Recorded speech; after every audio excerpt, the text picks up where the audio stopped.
Hey guys, and welcome back to another edition of the Wrestling Stoop with the legend himself, Bob Roop. I'm your co-host, Ray Russell, joining you for this fantastic voyage back once again to yesteryear in the world of professional wrestling. And for those who missed it, we've begun our journey into the Knoxville territory right now, circa 1979, last episode. Well, we'll get into that in just a moment. In order to do that, we're going to continue to tell the story. But in order to tell that story, we got to welcome him back onto the show. Ladies and gentlemen, please welcome back Mr. Bob Roop. Well, thanks, Ray. It's good to be back, thinking about you and out there on the other end of the ether and all our other friends in this program.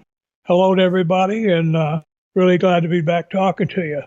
Oh, absolutely. And we've got a lot of feedback last week. You know, I was expecting the Boo Birds to come out. I was expecting a lot of heat because we jump into the Knoxville story in regards to, what would come to be known as the Knoxville Five, even though there were more than five of you. We'll get to that in due time. But and all the issues and things you guys wound up having with Ron Fuller. But really, outside of a couple of people trying to correct a few historical references, not a whole lot negative coming our way as of yet, anyway. I tried to be fair. I gave Ron Fuller his due. I was just trying to look at both sides and break it down from outside looking in. And a lot of people say, well, that's hard because, you're kind of Bob Roop's co-host, right? Yes, I am. But I try to be a fair human being. I look at things as fairly as possible, but I also question things. I look at it from both ends. And so I felt like that's what I tried to do last week. And I felt like it came off to be a really fun episode.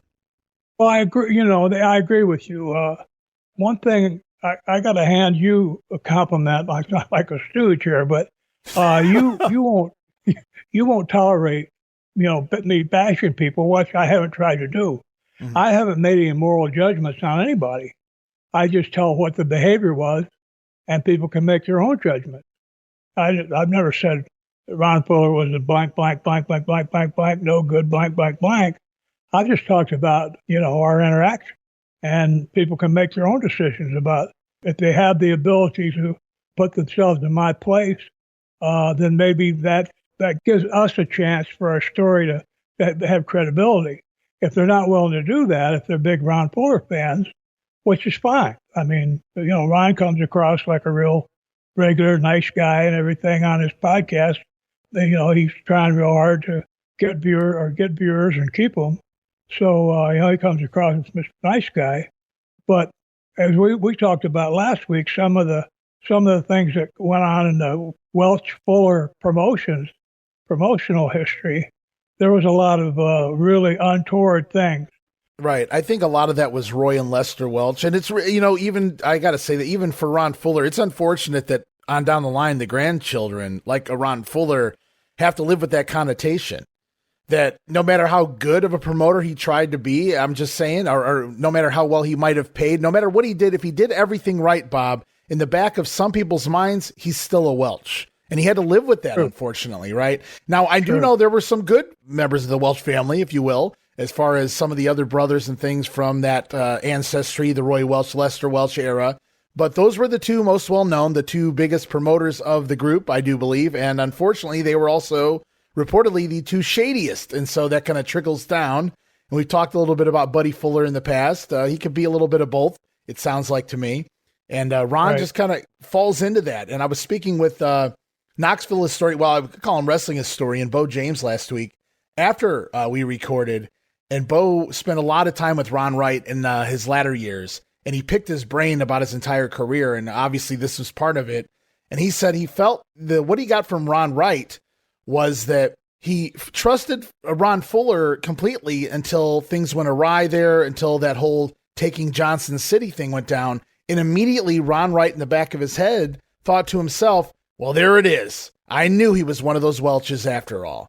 So, that's unfortunate. It's really unfortunate. Now they made amends in the mid 80s and, they became friends again, Wright and Fuller, but it's a shame. I don't mean Ron Fuller, but for anybody to, have to live down their ancestors, if you will, like what they did. And that's really unfortunate and I don't mean, again, I'm not just going to the Welch family. I'm going to anybody's family, my family, that if so-and-so did this, that doesn't necessarily reflect on the grandchildren, but it's unfortunate that can be an issue.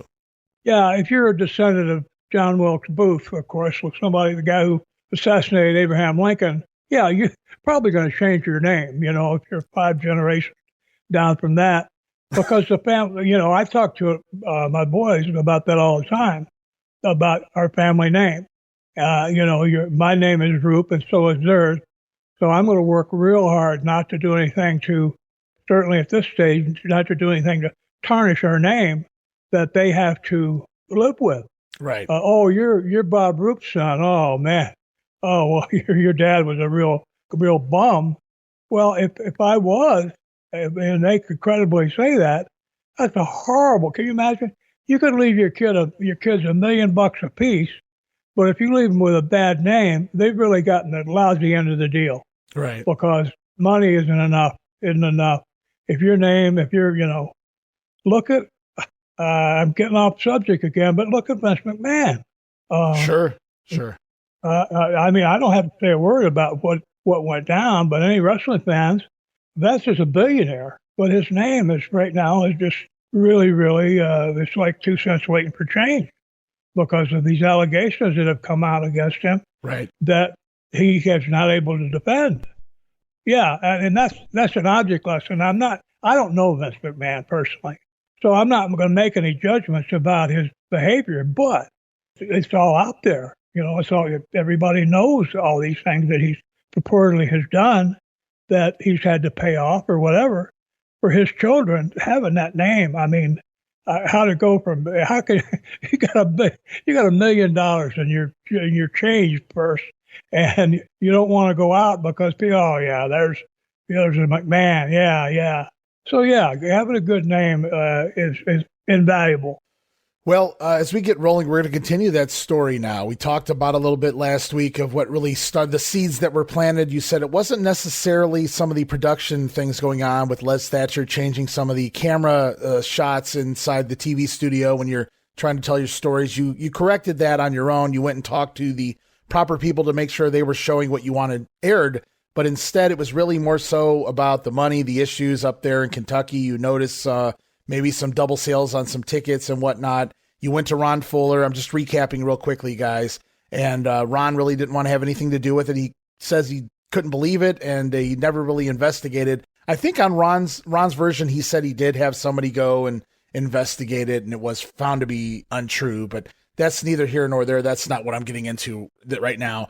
I did say somewhere near the beginning of last episode that this is going to be an ongoing story, and so if we have to go back and rearrange pieces, we would. And so at the beginning of this episode, I wasn't really corrected, or not a whole lot of people came to me complaining about anything you had to say about Ron Fuller or, any of the story you told about that. But there were a couple of things that I said at the beginning of the show when I was going through history that I don't know that I would call them inaccurate, but I wanted to clarify them here because I said I would do so as we went along.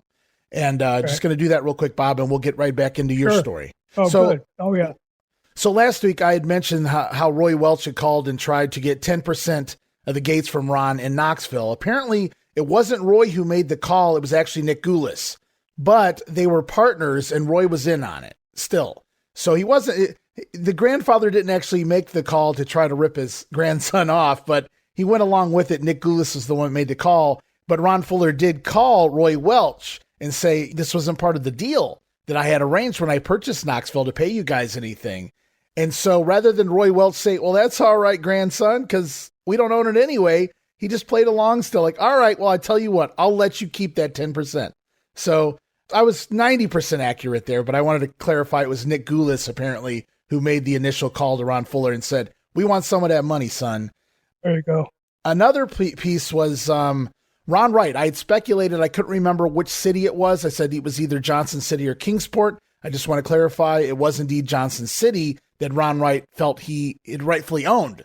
I also said that the Jarretts didn't have the right to sell it to Ron Fuller, which is true, but a few people took that for me meaning that they did not have points in Johnson City, when in fact they had a few.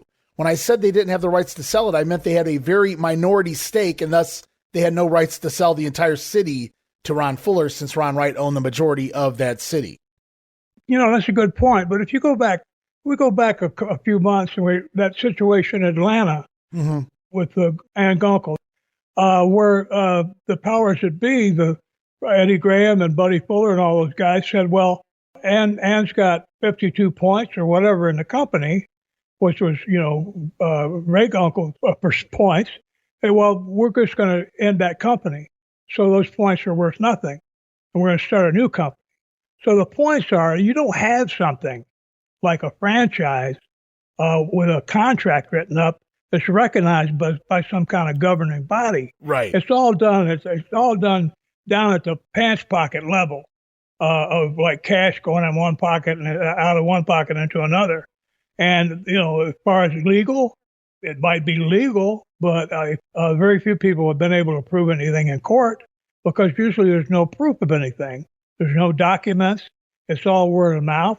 It was like when Ron Fuller tried to sue Ronnie Garvin, and when the point came up that the money in question about who owned the money had been passed from Ron Fuller to Ronnie Garvin in a paper bag, you got, a quart of ice cream at the grocery store in a paper bag, the judge just said, well, I'm sorry, you don't have any records. And the thing you're talking about, the money in case was exchanged not in a check or with any kind of receipt, but in a paper bag, case closed. You're wasting my time, gentlemen. Get out of my court. That's just typical. It was a business that was based on one owner recognizing the rights of another, and they could play fast and loose as much as they wanted. Well, I do have the transcripts of that court situation there between Garvin and Fuller. So when the time comes, I'm looking forward to getting to that, reading what Ron Fuller had to say up in the stand and everybody else involved. It's very interesting. And some of these stories that have been out there for years, Bob, in regards to what went down, a lot of people say, well, Ron Fuller lost that court case because he wouldn't break kayfabe. He wouldn't admit wrestling was fake. Well, I got news for you guys. I got the transcripts. They're right there in Knoxville. You guys can go get them yourself as well. And I want to thank Alex B. Long for passing them along to me. A lot of them are in his book, Professional Wrestling and the Law.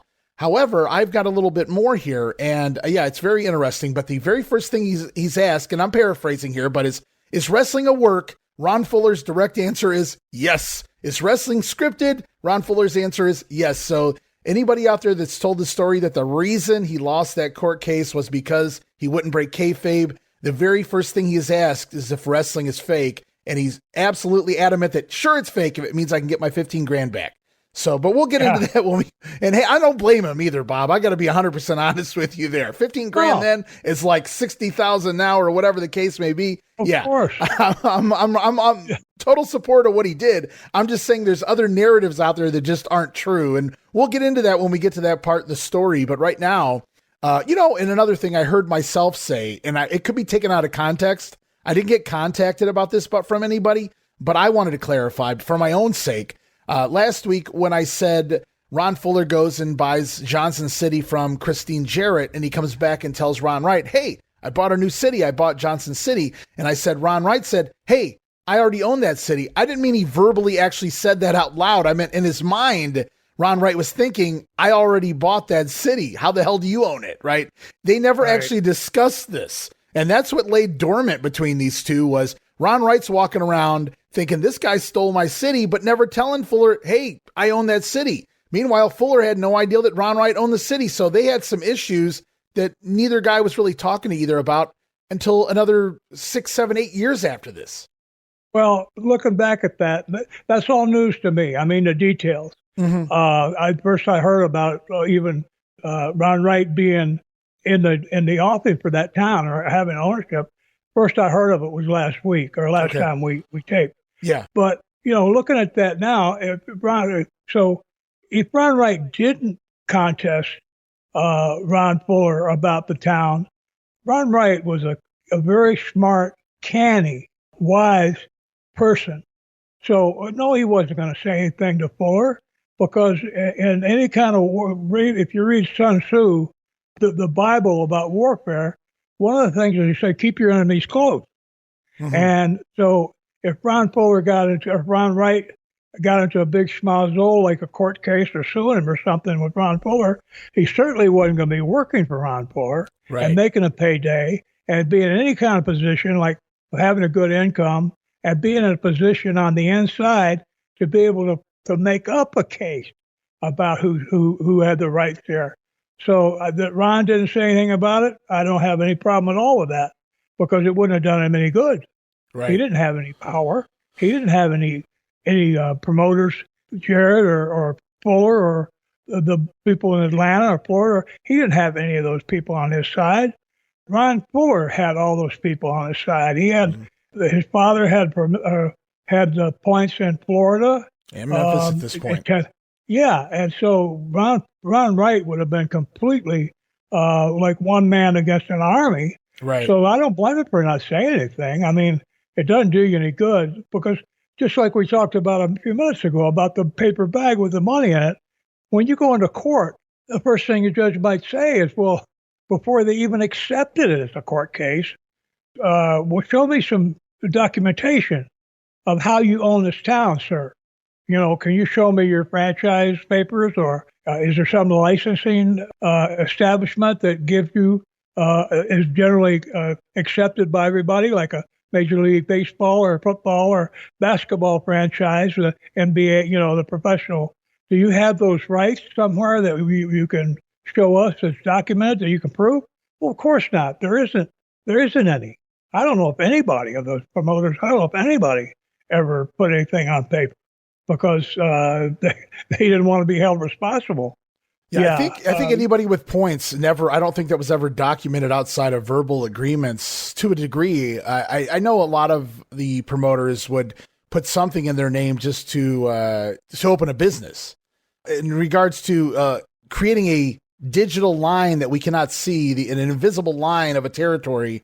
No, I don't think anybody locked down a specific. Okay, now I own from here to here. No, I don't think we ever saw any of that on paper like that. So.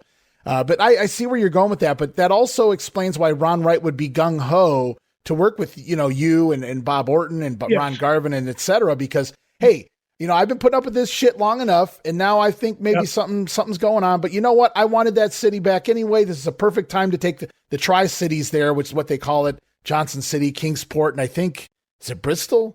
Yeah, I think it was. So what I wanted to ask you here, and I'm not looking for a definitive date or even an exact time frame, but you guys pretty much, you disband. You leave Ron Fuller at the very beginning of June. How many weeks to months back would you say the plan began, where you guys said, whomever said, let's take the town, let's take the territory? Like, how far back do you recall it likely beginning? I'd say within 2 months. Okay. Maybe 6 weeks. Because, once you make that kind of decision, and from my past experience in California, of knowing that there's loose lips everywhere, if more than one person knows something, it's not secret anymore, even if only 2 people know it. Well, you learned that the hard way. Yes, it's not a secret anymore. You want to keep as few people as you can in the loop. Yeah, about 6 weeks, because we wanted to try to establish a union, and I'm not sure if you're ready to go there yet, but I did talk about it before, about going to Tampa to talk to Siemens International Union, and I did that, and Dick Slater was with me. I should have gone alone. For some reason I took him. I don't remember. Well, I trusted him. Hindsight, man. Yeah. So we told that entire story many episodes ago, but just a quick refresher. And if I'm wrong on any of this, please, Bob, correct me, and we'll continue moving with the story, because I have some questions about that. But I believe you took Dick Slater with you. Yeah, Dick Slater had come to Knoxville. I think he had just gotten shot. Was that right? When Wahoo shot Dick Slater, was it right after that? Right. I had agreed to take him because he was a good talent. Oh, yeah. I mean, I was never buddies with Slater like I was with Orton, for example. Sure. Bobby and I have been tag team partners so long. And Bobby and Dick Slater had been tag team partners for a while, too. Oh, yeah. But the thing was that Bobby and Dick Slater were the same generation. I was actually like 10 years older than those guys, or 8 or 9. But I was an older generation.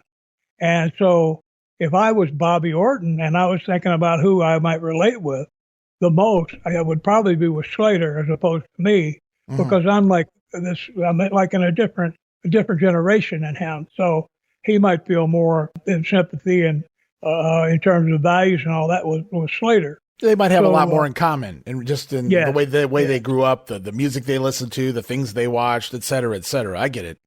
yeah, they had a lot more in common. So Yeah, Dick comes in and he's already injured when he arrives in Knoxville. I think you got him paid that's anyway it. while he was rehabbing on your couch, if I remember correctly. Right. And He's supposed to be coming in. I get a call that they were in a bar in Atlanta, I believe, and Wahoo pulled out his gun for some reason. Slater ended up getting shot in the knee, not in the knee, but in the leg. on accident, knee. guys. Wahoo didn't actually. He would have just gave him a chop if he wanted to finish him off. Yeah, yeah. Well, he was waving around. Who knows? Maybe he's lucky he got Slater. Slater wasn't going to bring charges against him. Anybody else? Yeah. Wahoo still had been in jail. But so yeah, I got this call. Now Slater was supposed to start for us. I already had him booked. I already had him in matches. So obviously he's shot. I sent somebody, I don't remember who it was, maybe Terry Gibbs. I sent somebody to get him to drive to Atlanta to actually pick him up and drive him back to Knoxville, where he immediately moved out. He didn't have a place there. So I had him in my apartment on my couch for like a couple of weeks while his knee was healing. And I went to Ron Fuller and I asked him to give Dick a guarantee of $800 a week until he got ready to work again. Mm-hmm. Fuller didn't want to do it, but I didn't force him, but I talked him into it. Even though the owner can fire you at any moment, if business is really good, they're willing to go along with simple favors when that money's hand over fist at this point in time. So it's like, yeah, what's another $800? I know Dick Slater's going to be talent when he gets in the ring, so why not? Well, I'm not sure he ever got to that point because listen, this is not Ron Fuller. This is generically. A lust for money is all encompassing. I mean, it takes people over. It becomes their reason to exist. So they don't want to let go. There's been people who died and looked like they were in poverty, and they go and they find they've got $100,000 in their mattress in cash. That that money was just like a god, a fixation to them. We talked about Ron Fuller before doing so much business in cash, which on the face of it is very problematic because it's very hard to keep account when everything's happening in cash. Where's your records? Again, we talked about double selling tickets. Where's your records of how many tickets were sold? And if you don't have a check, for example, or some sort of documentation about how much money you took out of a box office for a show, how is anybody supposed to know exactly how many tickets were sold? Ron Fuller or anybody, I'm not going to say Fuller, but anybody that's doing a cash business every chance they can, they're the ones that have the box office report. So what I was trying to understand is Dick Slater's at your home. He's reconciling. He's getting better. He's rehabbing. He's going to be back on the road with you guys briefly. But in the meantime, you guys are planning your strategy to run your own Knoxville territory here up against Ron Fuller, put him out of business, hopefully, in your guys' minds, and take over the city, basically. Would have to be. I mean, there's no nice way to put it, as you guys were wanting to take over Knoxville, and that was the plan. And at some point, you guys let Dick Slater in on a story. I guess you guys felt close enough to Dick that you could trust him to join along, and that simply wasn't the issue, or that's not what came about here. You told the story before in regards to going down to Florida to go have a discussion in regards to looking into forming some type of a union for the wrestlers there for your promotion up in Knoxville. You take Dick Slater down there with you, but if I remember correctly, he didn't want to go into the building. No, he was very he was Paranoid? worried about. Yeah, he was paranoid about being seen. And I said in our other program, we were several miles from the wrestling office. And I mean, what is Eddie Graham going to be doing walking into a union hall? That's where we were. We were in the Seamen International Union. We were in their actual union hall talking to their union rep, the top guy in Tampa. So, it was an older man. I mean, I say older, probably 60. I was in my 30s then. And so he, and he was very solid, substantial. They had something. They had something on. They had something on paper. They had a union, and they had union members that had signed up and were paying dues and all that. So they had a legal organization that that's what I wanted to join, where we had something legal that we could go to court with if it came time to try to, when all the other promotions got went in together to try to put you down, something you could go to court with to try to fight back against against the monopoly. That was one of the reasons for going to a union, because in the wrestling business, especially up there in Knoxville, with so many shows being done in cash and payoffs and things, you didn't get a paycheck. You got paid in cash. Any cash business, almost a suspect from the start, because why? Why are you doing it that way? It seems like it'd be a lot messier than just, putting all the money in the bank and writing checks for it. If you're paying cash, there must be some reason for doing it. I can't think of any that makes any sense to me, but maybe Ron Fuller in one of his programs had talked about why he did it that way. Anyway, and we left the union hall. The union rep told us, we can take you guys. We've got the Tennessee River runs right through Knoxville. So anything going on in Knoxville, we can bring, if you have a problem with if you're a union member and you have a problem with the promoter, the promoters or any other businesses, we can go on strike. We can have all our union members go on strike to back your side of whatever argument comes up. Mm-hmm. Well, that gives you some real power, that there was no power among the boys. And we talked before in California and all the different places along the road. I think on one of our first programs was talking about the boys always complaining about getting screwed on their payoffs. Well, here was a chance to do something about it. Where, if Mickey Mantle was guaranteed $100,000 a year and they paid him $80,000, well, he was going to be able to do something about it, because he had a legal contract. But in wrestling, there are no such things. We've been on this before, but listed as an individual contractor rather than an employee.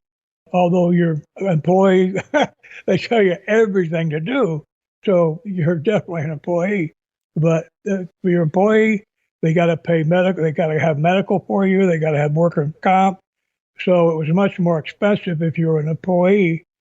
But Frankie Kane came out one time and he wrote and said that if they had just paid the guys, they could have written it off on their taxes and they could have had much stronger promotions, because guys would have been eager to come and work there.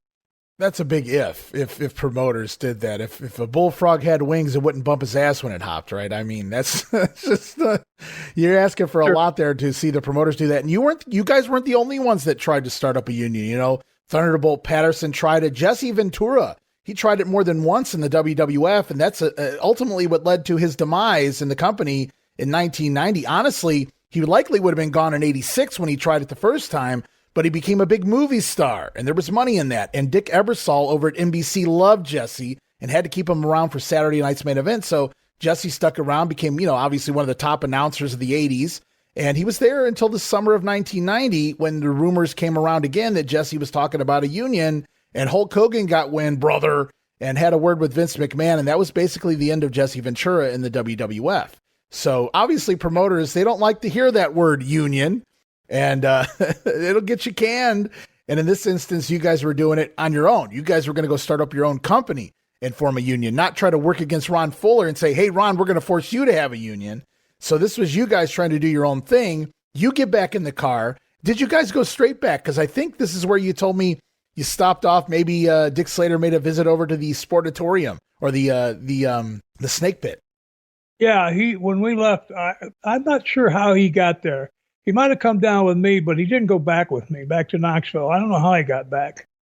Maybe one of the things he did coming down here, maybe he was picking up his own vehicle. I don't remember. Okay. I know that when he first came to Knoxville, he was chauffeured in because he had the bullet, he had the gunshot wound in his leg. But the next thing, I never saw Slater again, or I didn't see Slater again until we were working in a show.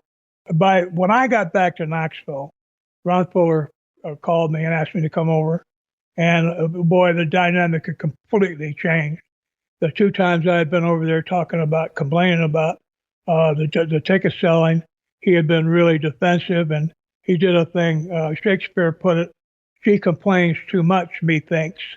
What it meant when it's a man is that when somebody gets really demonstrative and it really denies something really strongly, like it seems like overly strong for what you're talking about, that says that they're going overboard because they're guilty of whatever it is. Mm-hmm. And I had felt that when we talked last episode about Ron Fuller getting up and waving his arms with his back to me. I can't believe they do that. No, I can't believe that. All that. That's all he kept saying. He didn't ever come and ask for details. He didn't ask for any details. Yeah, the whole thing was, if he had anybody check it out, who was going to check it out? Mac McMurray? Mac McMurray was, rest in peace, Mac, but Mac was his bag man. I don't know. I'm not saying Mac. I'm not calling anybody guilty of anything. I just know that the payoffs weren't right. Well, I want to try to pick your brain. I know we're going back a long time, 45 years here, and to ask you, what were you guys thinking about this, or what were you guys talking about in regards to that? But just hypothetically, if you recall, that's great. If you don't, just maybe what was going on at this point in time, because this is right about where, and I'm going back to basically, like you said, 6 to 8 weeks before you guys leave. This would have been about 6 to 7 weeks before, is when Ron Fuller really begins the story on his podcast in regards to the defection and all the issues and things. And really, well, again, he's had decades, and as of you, to go, to leave this in your head. You guys have had decades to create stories, maybe overthink things that weren't necessarily as deep as they needed to be. I don't know. But Ron Fuller, he started going through the cards. The weekly show at Knoxville specifically is what he started breaking down on his podcast. And it really started right around April 13th card in Knoxville, Tennessee. He begins questioning the booking. He says how strange the booking randomly became. Now, Ron wasn't likely paying attention to the weekly booking, who was working what on the house shows during that time period, but he's had time since then to go back through and kind of look things over. And that's how you create new opinions decades later. And so he pondered what was going on with the booking all of a sudden. He felt that maybe you guys were intentionally beginning to book poorly, to tank, to lower the revenue so that his company would become, I don't want to say worthless, but not worth as much. So when you guys defected and you put on this big show, that he would quickly fall out of grace with the fans and they would immediately jump over to you. Would you say, in all honesty, that was the intent? Did you guys initially say, hey, we got to start booking a little, to be fair, shittier booking? We've got to kind of give these fans a little less. We've got to, so that when we come out and do our own thing, it means a little more. Oh, think about it. That's really, it's not funny, but it's curiously odd. Think about it. If we're going to go opposition, we're going to want to have the people involved, Ronnie Garvin, Malenko, myself, Bob Orton, Slater was figured at that time, anybody else that was with us, we want to have them as strong as possible. Mm-hmm. So, well, that makes sense. Yeah, well, you want to have them. You don't want to have them detracted. Now, if he said that all of a sudden I started beating or having the guys involved in the takeover, I was having them beat the guys who weren't involved, like beat them like a drum every night. That would be something but I'm pretty sure that wasn't the case, because it would have been too obvious. And besides, really, the show came first, and regardless who it was for. To be successful, the odds were make things as successful as you could, because that just was the way we were all trained to do business. So I don't remember any of that ever trying to detract or to downgrade. I don't know how I could have gotten away with it, for one thing. Mm-hmm. It was glaringly obvious. Because I go back to, this is where Ron Fuller on his podcast said that Les Thatcher was making the calls every week, basically complaining what is he doing? What is it? This doesn't make sense. This booking doesn't, it begins right around this time and it continues till you guys leave. I guess now this is Ron Fuller's version. I don't know how heavily involved in this Les Thatcher actually was. So I want to point that out really quick because I feel like he's the fall guy sometimes in this story. Here's my notes that I took directly from the podcast. Ron Fuller pondered if Bob Roop and whomever you were booking with, if you guys intentionally tanked the territory, purposely bad booking to make the house go down, make the territory worthless so that you guys could take over. And that was basically that was his initial thoughts here in regards to this defection you guys are going to be having here very shortly. I guess that's what he was looking at going back to mid-April. Was that the plan? And you say, well, why would we bury the talent? Why would we make ourselves? We were the ones that were leaving. Why would we go out there and intentionally have bad shows, make Ronnie Garvin look bad, make Bob Roop look bad, make Bob Orton look? Why would you do that when you're trying to go over here and take over the city with those same talents? That makes total sense to me when you break it down like that. Yeah. No, I would remember something like that. I don't remember ever trying to deliberately do a bad booking because it's so obvious. It's really obvious for anybody who knows the business. When they're looking at what you're doing, they say, well, why'd you book that? Why did you do that finish? Well, you better have an answer for them. It better make sense. Well, I did that finish because we're planning to do this based on that finish next week on TV or the next show or whatever. And you better have an explanation, but no. But because, the thing is, I never knew when Ron Fuller was in town. But the other thing is, he had Mac McMurray was his eyes on the promotion on most of the town, certainly the ones outside of Knoxville. Mac would be there to watch what was going on. Mm-hmm. And Thatcher was available in Knoxville itself. Right. And not to detract from either one of the guys, because I respect Les, done a lot of good things since he's retired.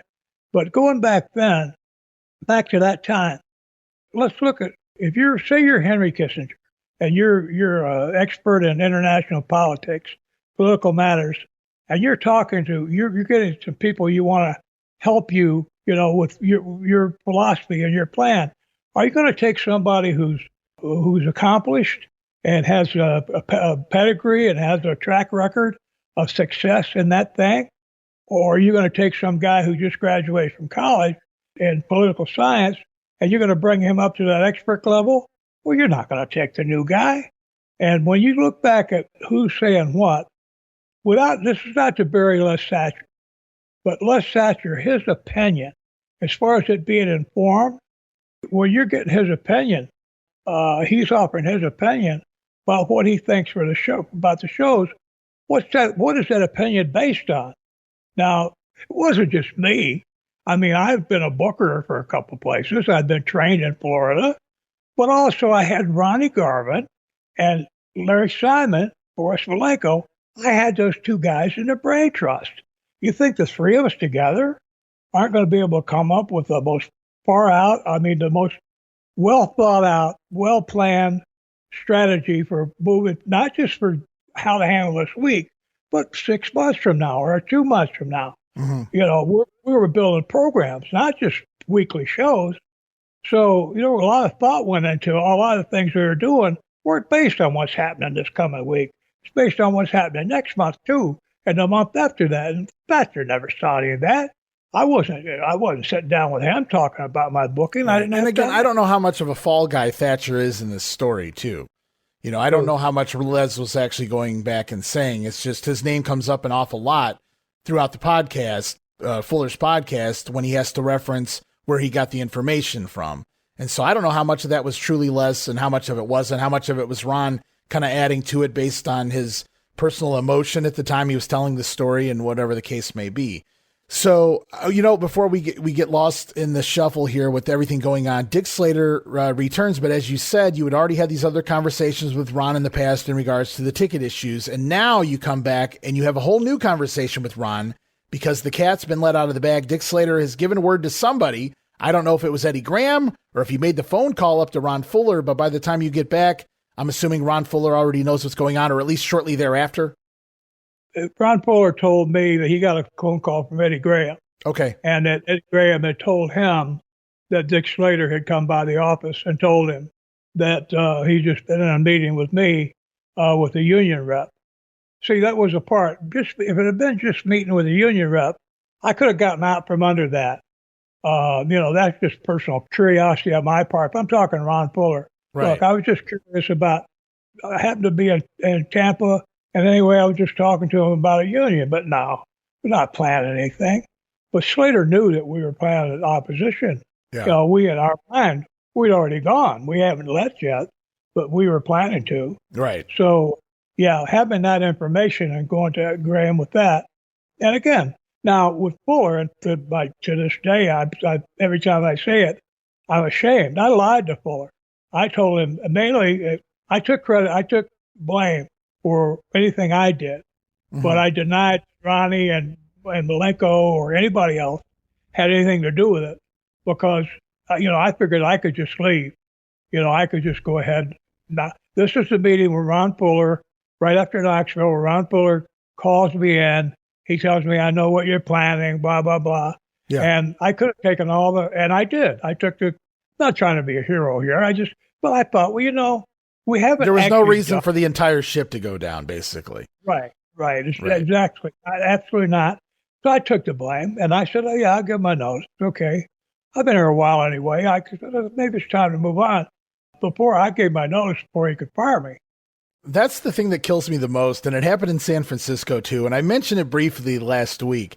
But, 45 years later, the story's been out there for at least the last 20 years on the internet, and woe is me, and then people trying to get some pity out of all of this still this many years later. But I look at it and I go, yeah, boy, he was so pissed off, Bob, he was going to let you work another, however many weeks in his territory. Right. He was so untrustworthy of you. No, it was just common wrestling shenanigans. People did this type of shit all the time. You just don't hear about some of it. Some of it you do, and it gets lost in time because the people involved were remembered more fondly. We talked about that, the Paphos, Randy Savage, and things like that last week. And I'm not saying negative about anybody. Hey, it's fair game. It's Wild West. It's pro wrestling, especially in that era. So I'm not faulting anyone for anything they're doing here, to be honest with you. I find it comical that this many years later, the narrative is treason for no reason. It was just as bad as committing a murder. Some people, these wrestling fans are crazy online, Bob. It was one of the worst things in the history of time, not in wrestling, but in time.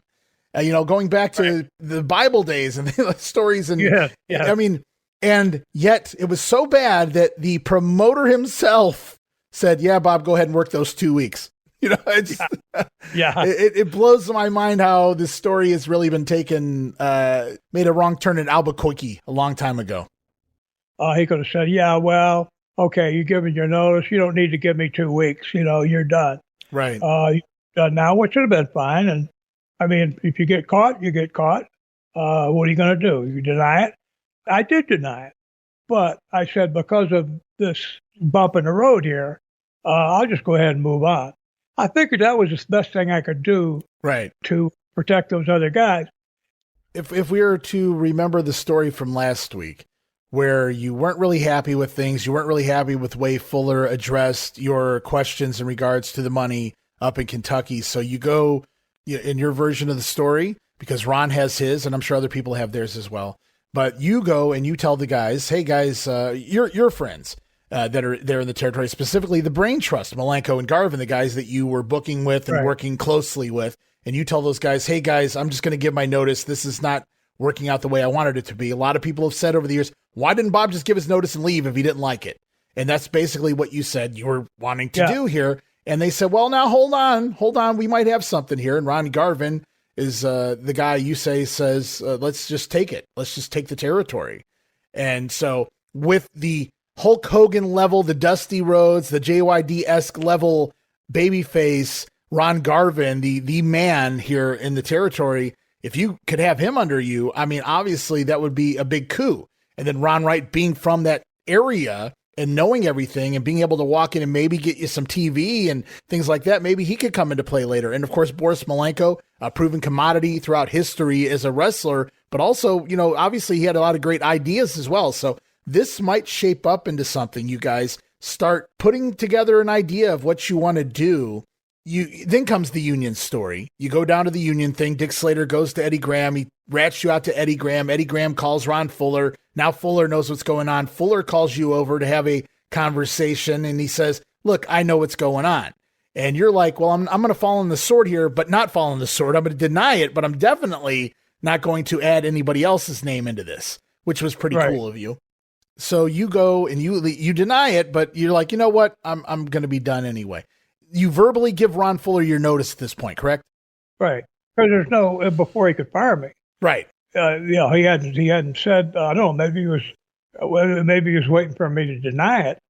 I took the blame. There's no reason to out everybody else. You limit the damage as much as you can. And it was after that meeting, I was deflated quite a bit. I was obviously disturbed about the fact that Slater had stooged us off. And, someone that I trusted and laid on my couch for 3 weeks. And, I'd done everything in the world to help him. Anyway, now, Ronnie, last week you said Ronnie had said that I was the one to say, let's take it. Right. Let's look at that together. Okay. You and I and anybody listening, think about this. I've been in the business about 8 or 9 years. Garvin had been in the business about 18 or 19 years. And Malenko had been in the business like 28 or 29 years. So between those guys, they had like 40 years of experience when you combine them to me. With that experience, also, Garvin had been a main event in places. Malenko had been a main event in 4 or 5, 6, 8 territories for years. And I'm going to go tell those guys, let's take it. Right. Okay. I see, Bob, everything you're mentally explaining this stuff to me now, and it's making a whole lot more sense. See, I'm not necessarily saying I was listening to the Ron Fuller podcast and buying into everything he was saying, because again, he was just saying this is what he thought was going on. Right. So he never actually said, well, I know for a fact this is what was happening, but You're breaking it down in real time right now on the podcast. First time we've ever discussed it. And your reasoning for why would I do this and why would I do that makes complete sense when you explain it. Why would I book the shows to suck? Because we're the talent that's leaving. People are going to say, I don't want to go watch that new company. They suck. Exactly. Right. And so now you're saying, why would I, a guy who's much younger and a lot less experienced than a Ronnie Garvin and a Boris Malenko, why would I even have we'll call it the balls, to go in and say, hey guys, I got an idea. It's kind of like walking in and telling your father, hey dad, this is what we're going to do. I know more than you. Yeah. And I'm not saying a few teenagers haven't done that in life, but you're a little older than that and you're a little wiser. So, well, okay. I see where you're coming from in regards to that story. I would never thought of taking having the wherewithal to think I could speak for Ronnie and Malenko. I mean, those guys were established, long before I ever broke into business. I knew what I was doing at the level I was at, but there's no substitute for experience, and those guys have been around a lot longer than I had. So I wasn't going to take it. I wasn't going to make any assumptions that they would risk. I knew from California with Shire, I knew the penalty for being found out on these, and I knew what would happen to them. Right, you lost your license last time around with this. Yes, yeah, exactly, Oh my God, yeah. And you got very lucky in getting it reinstated the way you did. Like everything had to fall into place right at the right place at the right time. So I totally get you there too. Yeah, that would you don't need to go through that again.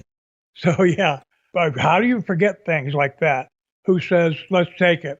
I mean, believe me, it wasn't me. I mean, once he said. In fact, think about this too. Was Ronnie saying it? And I look at Malenko, and he's nodding his head too. Now I got these two guys that I've been brain trusting with for 6 months or however long. And both these guys, experienced guys, I look as mentors. These guys are like mentors to me. I look at these two guys and they're both going, yeah, let's take it. Well, after California, I was very, very leery about doing that again. But with these two guys there, both of them nodding their head, both these guys were there when I got there. So I'm thinking, well, why not? Now that these guys are saying that. In fact, I hadn't even thought about it. Well, yeah, you had given your notice. So clearly it sounds like you were just going to leave and let these guys go about their business instead of ruining their careers along with you here. You could go on and go do something else because it didn't get too deep yet. I totally see where you're going with all of that. And it's really a shame that we're sitting here having to debate who said, let's take it, when the fact is everybody involved tried to take it. So that's what it comes down to. I don't know. It's not just about who was the idea man here, who blurted out a sentence. It was the fact that everyone was in agreement with that let's take it line, right? Everybody said, let's try it. Let's do it. So everybody should be held accountable equally at the end of the day. But unfortunately, so many people are more worried about, well, who said it? Whose idea was it? If I decide I'm going to go rob a bank, but I call up my next door neighbor and I say, hey, let's go rob a bank. And he's like, yeah, I'm in. And we go rob a bank. He's in as much trouble as I am. Didn't matter who came up with the fucking idea, right? Exactly. So I don't get that whole logic, but it is what it is. And so we kind of laid out the blueprint for what's to come. You've given your notice and you guys are going to do some things. But before we get there, this is where I want to go back a little bit and look at some of the booking. I know it's a long time ago, but just some of the questionable booking Ron Fuller was questioning anyway, going back and looking at it. Okay. And I wanted to get your insight. You probably won't remember why or what or whatever, but I figured I'd just pick your brain anyway. One of his complaints was, at one point, you had Crusher Blackwell in the company, came out of a crate as the Canadian Bumblebee. And somewhere after the Bumblebee comes out, Fuller says it was over. It was the most over thing in the territory after he came out of the box, was Crusher Blackwell. And at some point, with no explanation, 1 week he goes from being the Canadian Bumblebee to Jerry Blackwell. And Ron Fuller, again, goes back and blames the fact that you guys were trying to kill his territory by doing something like that. And I was wondering, do you remember at all what the idea behind that would have been to change him from the Bumblebee character that came out of the crate to Jerry Blackwell or Crusher Blackwell without any explanation? Yeah, it's like put Andre in a mask. Well, who is that in a mask? We can't figure out who that is. Well, everybody knew it was Jerry Blackwell, Crusher Blackwell. I think, you know what, we needed the mask. We needed to get the mask off Blackwell and get on some other people. We ended up doing a thing where we had two masks around. When we were trying to figure out who was under the mask, in one case, what we did is we had somebody else come out wearing the same mask, so it looked like it could be. We made it confusing. Let's put it that way. Mm-hmm. So let's think about it this way. What match was Crusher Blackwell booked at? Well, no, this was week to week. So here Blackwell's wrestling the opening match on the couple of cards here, April 13th and 20th. That's another thing that Fuller called into question in regards to the booking. He called Blackwell the most over thing at the time when he made his debut coming out of the crate, which I would imagine the initial pop and the overness of something like that type of a gimmick would be the most over thing. But after a while, it would dissipate and you would want more from the character. Okay, he's out of the crate now. We need a little more from this guy. Me booking, if I went back and booked, I could see why you would pivot because the Canadian Bumblebee is only going to be over for so long. Jerry Blackwell can stay Jerry Blackwell for as long as you can get him over. But this is where Fuller calls into question here in April. Blackwell's working the preliminaries on the house shows after coming out and getting over huge. Now he's in the opening matches, defeating the likes of Ken Lucas and Terry Gibbs. So he's going over, but he's nowhere near the main event or even the semi-main here. He's in the opening matches on these Knoxville cards. And so Ron Fuller was questioning, why would you do that to a talent that was basically should have been in the main event? I don't remember it, but I have to plead ignorance or lack of memory on that one, exactly why we did it. Mm-hmm. I do know that people needed to see what whoever it might be, the Bumblebee or whatever, they needed to see what he could do in the ring. I couldn't put him in there against Ronnie Garvin and have him go over. So, he got the chance to show what he could do in the ring, and he got good wins. Ken Lucas was a heck of a hand. Ken Lucas was over in the South. Oh, I'm not questioning. Yeah, I mean, I'm looking at the guys. Well, Terry Gibbs, I get it. Terry was never exactly the main eventer, but he was a good hand. So I'm sure it was a fun little match. But like you said, seeing Ken Lucas, yeah, it was the opening match, but that's a hell of a start of a show when that's technically the opening match should be the lowest match on the card. And That's a hell of a way to. That says a lot for your card, or the roster at that point in time. Oh, when you're kicking off with. But I think Fuller's argument was, if you go back the weeks prior to that in March and whatnot, the Canadian Bumblebee was main eventing. He was headlining. He was in the main events, teaming with Ronnie Garvin, teaming with Ron Fuller, working against Boris Malenko. They actually do a lights out match, and so I guess Fuller was complaining in regards to the booking. How do you go from working Boris Malenko in a lights out match at the end of March to coming into April, and the Bumblebee, he's missing a card April 6th. He's not even on the card. April 13th, he's working the opener. April 20th, he's working the opener. So he felt that Crusher Blackwell wasn't going along with you guys, so maybe that's why he was shoved down the card. You know what? That's possible. And the card where he's in the opening match with Ken Lucas, do you have the rest of the card there? I do. April 13th, we got Blackwell over Ken Lucas, Mr. Fuji over Dennis Hall, Bob Roop beating Joe Sims. I don't know what that's about. Kevin Sullivan and Dean Ho over Bob Roop and Bob Orton to win the Southeastern tag titles, and Boris Malenko in the main event over Ronnie Garvin by DQ. Well, all those matches, if you think about putting Lucas and the Bumblebee on second, actually going first has more stature depending on who it is. I knew it was going to be a good match. With Lucas and the Bumblebee, it's a way to get your show started.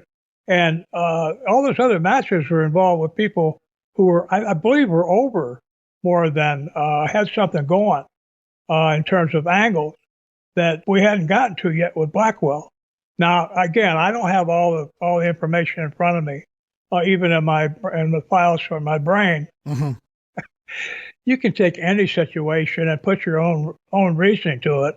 And if you can make a good enough case, well, we obviously some of the dynamics of the change were in place. I don't remember exactly. So based on you guys making plans to leave the territory, that would have affected where guys were placed on the card? Okay. Yes. Yeah. And if you look at that card, me against Dennis Hall, we were third, right? Well, I was one of the top single heels in the territory. So I'm the third match. I'm not in the main event. So, I've been there, a lot longer than Blackwell. So, I mean, to me, that's just a dynamic card. You got good names all up and down the card. You can't have a Madison Square Garden card on every show, or you have main events in every match. But let's go this way. Ron Fuller might be right about that being a bad booking, or it could have been better. But he's incorrect in saying that I was trying to bring down his territory. Okay. Because we were trying to take it. Well, we didn't want to take a damage, where we destroyed the promotion. Hindsight being 2020 here, Bob, as I scroll through results, because I have that luxury here in 2024, I'm just a guy hypothesizing, forming an opinion based on what I'm seeing here. Is it likely that you guys weren't intentionally booking poorly, as Ron Fuller put it, but rather you guys were more so, maybe not you, but all of the other talents that are getting ready to leave, they're very much primed and ready. They're being the focal point of the show. They're the semi-main event and the main event. Could that be why people like Crusher Blackwell weren't working the main event? Because rather than actually trying to bury the company, you guys were trying to get yourselves even more over by putting yourselves in those big matches, the main event matches. Not that Garvin couldn't draw anyway, but every week you see Ronnie Garvin in the main event, Malenko, he's either wrestling Malenko or you. And then Bob Orton is teaming with Boris Malenko as well a lot. So it just seems like, hey, we're the group. We're the ones we know we're working on something here. We've got something in our back pocket. So let's make sure when we leave here that we are, we're as over as we possibly can be, because that's what it feels like, if anything. And maybe you guys weren't even trying to do, maybe it was just, we were the top talent. So that's why we were in the main events. But at the very least, it just looks like maybe the only thing you guys could be accused of doing in regards to, if you want to call it sabotaging a show, was putting yourselves in those main slots and keeping the other guys out of them because they weren't really in on what was going on. Very possible. But let's look at this. The bottom line is always gate receipts. You have the gate receipts? Okay, I'm glad you asked, because he does talk facts and figures on his podcast, and I have to scroll through my notes to find them all. But So I looked up the capacity online. It says it was 6,500. With floor seats, I've heard a few people say that it was closer to 7,000. If you were packed to the rafters, as Gorilla Monsoon would used to say. Ron Fuller was complaining here in April that you guys were down to about 4,700 fans. So he said some of the booking was failing miserably, to put it in his terms, as he was getting less money from the box office in regards to some of these shows. And that's another reason why he goes back and calls it crazy booking. Some of the booking just didn't make sense to him. He references you guys would do a tag match. The following week, you wouldn't follow up with it, but then you would bring it back 2 weeks later after maybe some fans had forgotten. He talks about a week where you did, I guess there was some kind of an angle. I don't know if it was much of a match as it was an angle, but you did use the Bumblebee, again, coming out of the box to work with Boris Malenko. But he said you failed to put the Bumblebee on TV that week leading in or even promote it, and thus you drew 4,700 fans to that show. I think that was April 13th. I could be incorrect, as like an additional angle or something on the Knoxville card. Just his complaints were the booking didn't make sense to him, and thus that's why business was failing, as he put it. Yeah, failing.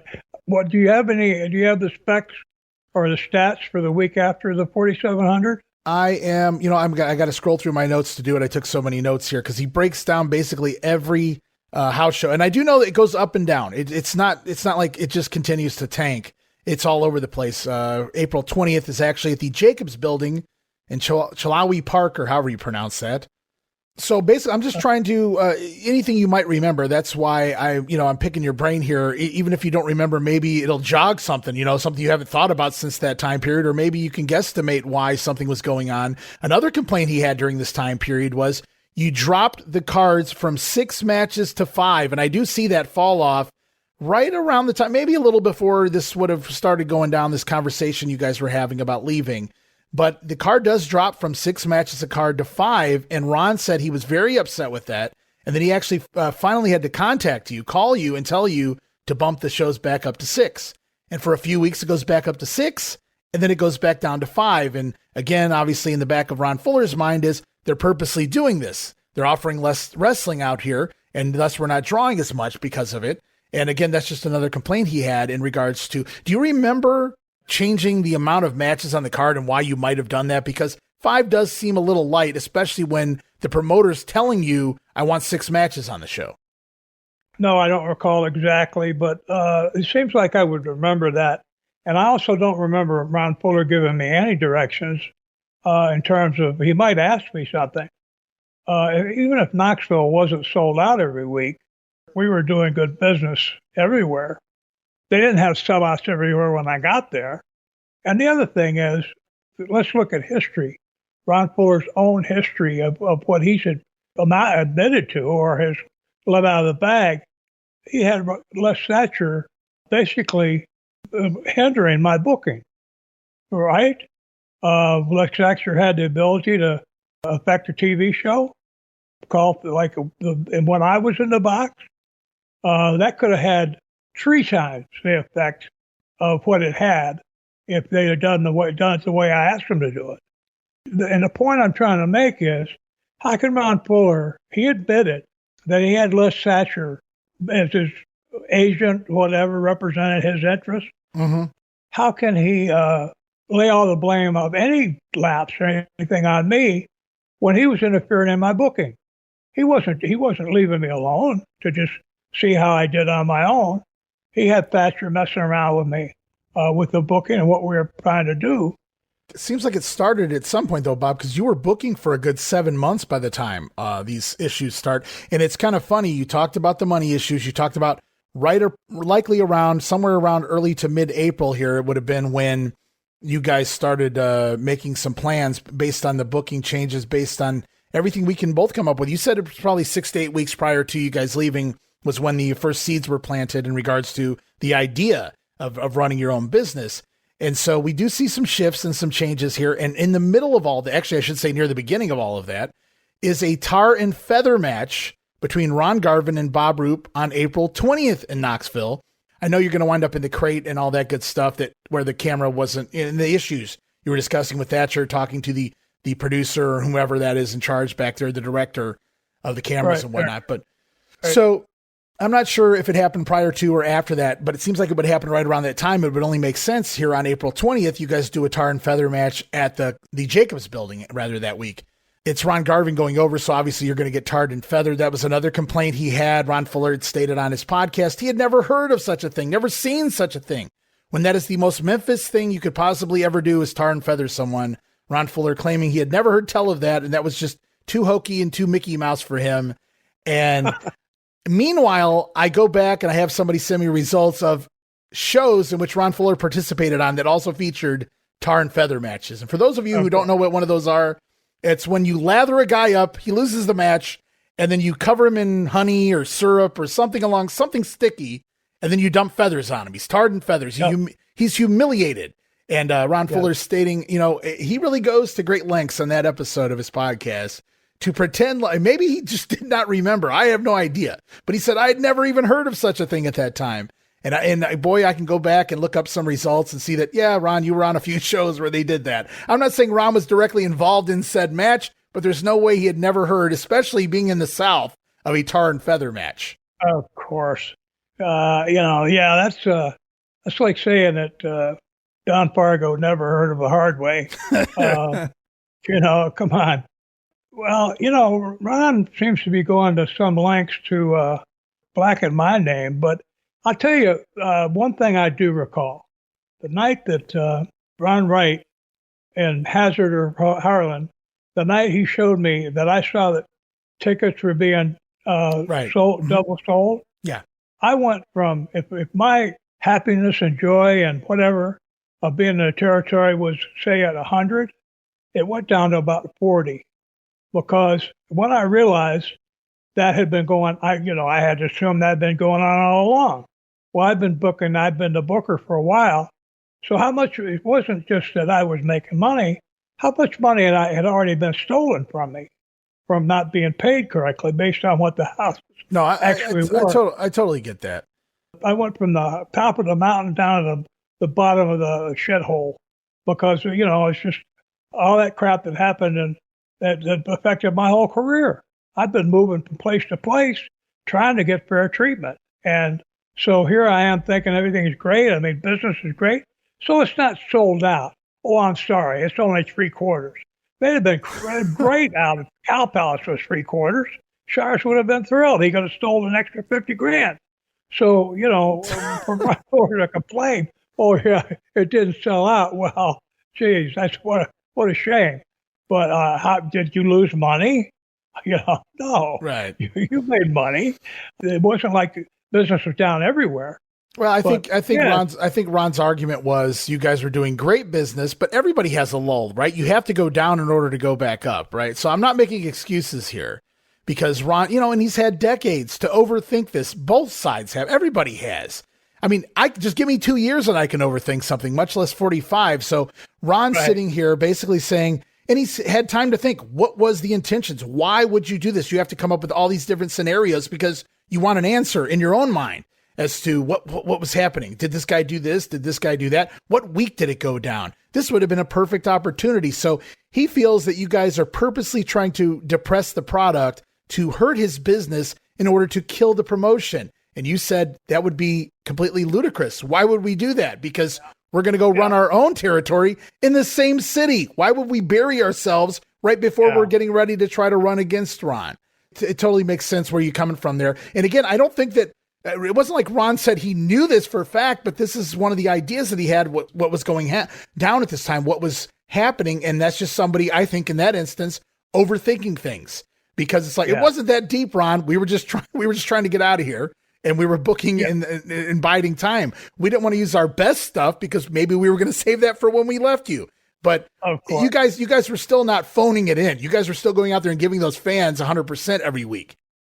Yeah, that was part of my job and again, think about it though, is when you find out, it took all the joy out of it. It's like, again, it's a turd in a punch bowl thing that, so everything was great. And then all of a sudden I realized not just that I'm being cheated today, I've been getting cheated and all of us have, for months and ever since I've been here. Because it's not just my percentage of booker, but my percentages of what the payoff is too. Right. It takes all the joy. Here you are, believe me, we were busting our butt. And I was putting everything I had into not just being a good booker, but also a good talent, where we could go out and do things in matches. And if we needed to go an hour, we could. If we needed, whatever we needed to do, we could do it. And I had a lot of pride and self-respect from doing that. I had a lot of pride and self-respect in the product we were putting out. And then I find out that we're getting cheated. Well, it just takes the heart out of you. So, hey everybody, Gene Jackson here, inviting you to check out the Retro Wrestling Review, where each week I'm joined by some great co-hosts who help me review classic episodes of USWA Championship Wrestling, and right now we are doing week-by-week reviews of 1993. But we don't just do reviews, sometimes we get a chance to interview some of the people who were there and lived it, plus do watch-alongs. It's a lot of fun, so check out new episodes that drop every Wednesday at WrestleCopia.com. And to find links to everything associated to the podcast, you can go to USWApodcast.com. Hey guys, Ray Russell here, curator of the WrestleCopia Podcast Network, inviting you guys to listen to many of the programs here as part of the WrestleCopia brand, including, but not limited to, the Wrestling Memory Grenade, currently covering the 1988 and the WWF project. You can also listen to the Regional Wrestling Podcast, where we talk the territories, whether it's Jamie Ward with Georgia 81, Roman Gomez with the UWF in 1986, or Gene Jackson covering Memphis in 85. 3 projects going on right now over there at Regional Wrestling. You can also listen to the Wrestling Stoop with the legend himself, Bob Roop. Bob goes back in time each and every week, covering not just his career, but countless stories and interactions with hundreds of wrestling names spanning his 2 decades in the business. But that's not all. You can also check out the Puro Wrestling Academy with the professor of Puro Resu, Mr. Dan Ginnity. Dan and I go back in time and cover the history of Japanese professional wrestling in the English language. And you can listen to all of those shows and more, all part of the WrestleCopia Podcast Network, located over at WrestleCopia.com. That's WrestleCopia.com, and anywhere your podcast streaming needs are met, from Apple to Spotify, Pocket Cast, and beyond. And while you're at it, why not subscribe to our social media guys for all the latest goings on here at the WrestleCopia Podcast Network. Plus, I'm constantly adding old school video clips and pictures from throughout wrestling history. You can follow us over on X, formerly Twitter, at Wrestling Grenade. That's at RASSLIN Grenade. Also, follow and like me, Facebook.com/Wrestling Grenade. And why not subscribe to YouTube.com/Wrestling Grenade. And of course, now would be a fantastic time to become a WrestleCopia patron over at Patreon.com/WrestleCopia. That address again, Patreon.com/WrestleCopia, where you get so many gifts, including all of my insanely detailed show notes for every episode of The Grenade Show, Regional Wrestling, and the Monday Warfare podcast. You'll also get early access to a lot of the podcasts here on the WrestleCopia brand, where you can listen days and sometimes as much as a week earlier than the rest of the listeners. But that's still not all, guys. You also get at least a dozen digital downloads for your viewing and reading pleasure each and every month, plus random bonus video drops, and of course, the Patreon exclusive Watch Along series covering many past WWF and WCW events. And if that's not all, videocasts, also now a part of Patreon. No subscription, cancel anytime. Give it a try for a month, guys. I think you'll like the content that I offer, and every penny of it goes right back here into paying the bills. So if you're looking to support that next up-and-coming podcast brand, please consider making it WrestleCopia. Help me pay some of the bills to keep the WrestleCopia Podcast Network and all of the great shows here up and running for the months and the years to come.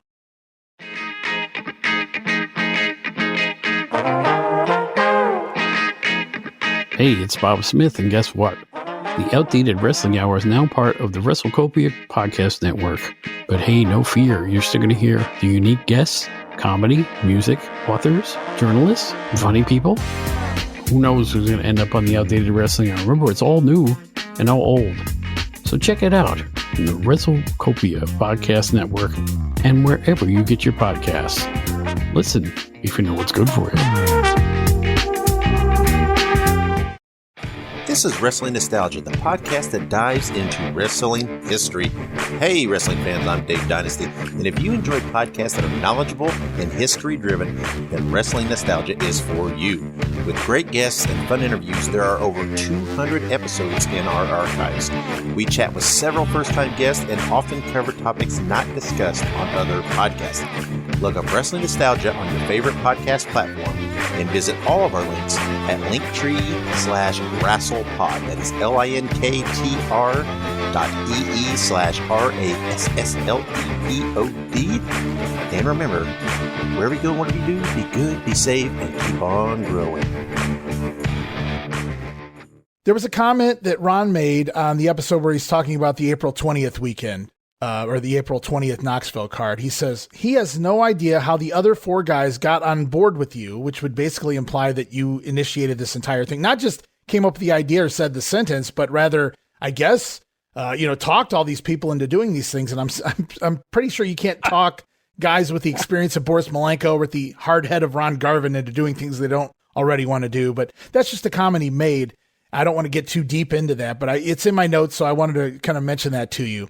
As we go on, April 20th, you guys go to the Jacobs building that week, and that's when Ron Fuller points out that you're back to 5 matches again. He told you 6. And he said, actually, when he goes back and looks at it, the last 7 cards before you guys leave were all very questionable, but he wasn't there, so he didn't notice it, which makes sense. I mean, he wasn't there, so how would he know? He would only know what Les Thatcher told him, and this is when the following TV, after the 20th, after the Knoxville show, you go back to WBIR, the TV studio, and you do another TV taping. And this is when Ron Fuller notes that there was no footage from the Coliseum. He says, first time in forever. That was a common thing you guys would do every week. You guys would show footage from the Coliseum in order to set up the following week's angles or continue the story on TV. He said, very peculiar that you guys wouldn't air any footage from the Coliseum. Now, would that have been another ploy to kind of hurt Ron there? Again, he's questioning this stuff 40 years later. So I got to ask you, could it just be as simple as you didn't have the tape? There was an issue with the film, et cetera, et cetera? Because again, because he could just be reading way too much into this, because I could see where he's like, where he would think, because you're trying to come up with an idea as to what these people were doing to your business, right? So you could, you're going to notice every little change, whether it was on purpose, intentional, or whatever the case. So again, is this just overthinking things on Fuller's part in regards to, hey, we always showed footage from the Coliseum the following week on TV to kind of continue the story, and they didn't show it at all. And I have to question that. And I'm wondering, could it just have been a simple oversight? Could there have just been some technical issues? I'm not sure, but one thing I am sure of is that I was booking and Ron Fuller wasn't. Mm-hmm. I was the one booking. And like I say, it wasn't just me. I had Garvin and I had Malenko as our brain trust. We wanted to draw. Our payoff depended on how much we drew. We didn't want to have lousy houses because our payoffs are going to be even worse. So we were trying to do the best we could. But now it's like you're a spy. You're working for the opposition. You're working for the enemy. Do you deliberately try to sabotage the territory? Absolutely not. Because a couple of reasons why. My reputation as a booker was also involved. And we didn't want to have a lousy product as a result of our work. We wanted to draw money. We wanted to be successful. We wanted to have fans that could come to the shows and have a good show and leave there feeling like they got their money's worth. And that was just all of us were professionals. Mm-hmm. These weren't guys that were unsuccessful, that were, complaining about they got screwed in life or whatever, and now they want to try to go opposition or do something different because they're pissed off. These were guys that were highly successful, highly talented, highly skilled, great reputations. Again, Ronnie Garvin was the one that said, let's go, let's take it. And I looked at Malenko, and he's nodding his head. And I'm looking at these two guys, and I'm going, don't get me wrong, I wasn't just a follower. But when I'm making a judgment, I had California behind me of that abject humiliation of having to let that little weasel Roy fire me. So, yeah, I didn't just say, oh, yeah, okay, let's do it. I looked at it and I thought about it. I considered it. I was ready to hear more. Right. I don't recall saying, okay, yeah, let's do it. Let's sign an agreement. We'll do it. No. I said, okay, well, let's think about that, because you needed to find out what percentage of the talent that was over there would be willing to go with you. That was a very important ingredient. Oh, absolutely. And you guys really, again, I could see why you guys decided, hey, this might work with the talent that agreed to, get involved, especially when you thought Dick Slater was on board. There's another top talent that would have, been factored in. So I could see that. Not that Dick Slater was the end all be all by himself, but that's another great, piece of the puzzle when you're talking about the other guys you already have lined up. But with or without Dick, I could see why you guys would look around and go, yeah, maybe we can do this. And what I'm trying to do here, and that's why this is going to take a while, is just dissect week to week what's going on in the Knoxville territory, because I want you to kind of answer, even if you don't have a direct answer or a great memory of exactly some of these things, maybe you never even noticed because it's just Ron Fuller, again, overthinking things. And so he said, I think this is why they did that. Meanwhile, you never intended on doing that, so you don't even have a memory of it. So that would explain why some of these things you may not recall either. I'm going to go back, that week again, go back to April 20th. And so this is some of the complaints Ron Fuller had on that card. He said this is where the Bumblebee becomes Jerry Blackwell. He didn't like that. He thought he should have stayed the Bumblebee because now he's just a normal human being. Crusher Blackwell, no big deal. I see where he's coming from there. Hey, the Bumblebee was over, but I also see it as eventually we got to get the mask off this guy. And I think his argument was there was no story. It just happened in regards to, I guess he just was Crusher Blackwell without explanation. I can't go back and watch the TV, so I can't confirm that, but that's the way Ron Fuller sells it here. He also said 2 months prior to this, Dick Slater went out. You injured Dick Slater in a kayfabe storyline because Dickie was going to Japan. And Slater returns from Japan here. And at this point in time, Slater works a tag team match rather than a match with you. And Fuller thought that was silly. You should have booked him in a match with you. I say, why would you rush that immediately? But I also, again, I see where Fuller's looking at this and going, why would Dick Slater come back and be in a tag match after you're the one that took him out with injury? Well, probably I would refuse to wrestle him one-on-one, knowing his stuff, knowing that, that I can get a buffer in there, the old little bit of a chicken shit heel move. I didn't want to take him on directly. Speaking of chicken, this is also the card where you get tarred and feathered, so that plays in perfectly. Yeah, you are a chicken. Well, I would, yeah. With less and Ron and their censorship stuff, he didn't get seen, but that's all water under the bridge. But a lot of the things that we're talking about, as far as specific motives for doing it, it's hard to remember. I do recall now. Again. It wasn't just me. I had Ronnie Garvin, who had been there a year or two before I got there. I don't know how long, but he'd been there. You had Boris Malenko, that regardless of how long he'd been there, he'd been in the business 30 years. Right. So you had these guys that were the ones that were, along with me, offering up what I could in terms of trying to make ideas and plans. You had these guys. Now, Ronnie, knowing the territory much better than I did, about what had been done, because probably in the last 2 years had been done with him, certainly what had been done in main events. You had those guys offering up booking ideas. Right. Those guys had not only been around the territory, Knoxville, long enough to know what they knew what worked. They knew what worked in the Knoxville. B, they knew what had already been done. Is there a way to do this again without it being identical? Or is there, we can't do that because we just did that 2 years ago. So they were very instrumental in that regard. And it was very wise of you to kind of implement it rather than just walk in with an ego and say, no, I'm writing everything here, guys. I don't need your ideas. But Ron Fuller came in with that mentality of, I'm going to change this territory into a wrestling territory of the Florida territory. And it didn't work. It was, you could hear a pin drop according to the way even Fuller tells it. The first show he goes out there and he puts, whom I can't remember who it was now, but Danny Hodge and someone or something a couple of top level wrestlers were in the ring and he had him go 60 minutes, 45 minutes or whatever. And he said, you could hear a pin drop. And right then he knew, this ain't going to work here. And so even Fuller had to start lending his ear to some of the other guys because they knew, like a Ron Wright, what was going to work and what wasn't in a town like Knoxville or even some of the smaller cities around here.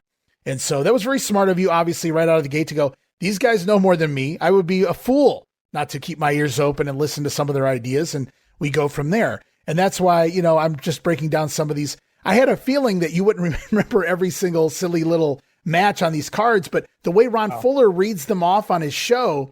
Now, he claims he got this information from Les Thatcher. Whether that's true or not, I have no idea. I don't know if Les literally wrote everything down in a freaking notebook back in 1979 and then gave it to Ron somewhere along the way. I don't know where Ron's really getting this information from, but he's very detailed with it, almost match for match. So he got something from somewhere. I can say that much. And so and again, he was questioning all these. So I'm just trying to get your response. Maybe you don't even remember the matches, but maybe you can at least give us an idea of what you might have been thinking. And another thing going on at this point in time, you guys had started, and you're going to love this one, the Bayliner Boat Tournament. You remember that, don't you, Bob? Because that became a giant fiasco when Fuller tried to sue Ronnie Garvin for his money, the boat, the Southeastern title, etc. And so Ronnie Garvin wanted this boat, but he didn't want to go take out a loan to buy the boat. So he took out the loan through Ron Fuller. And Ron gives him the money in a paper bag, as we've already talked about here. And Ron Garvin goes and buys the boat. But now they have a boat. So what better way to get it over than to utilize it here on Wrestling TV? Nothing more wrestling than that, Bob. So we begin a tournament, the winner to receive the boat, which Ronnie Garvin already owns. So I think we already know who's going to win this tournament. Pretty sure. Yeah.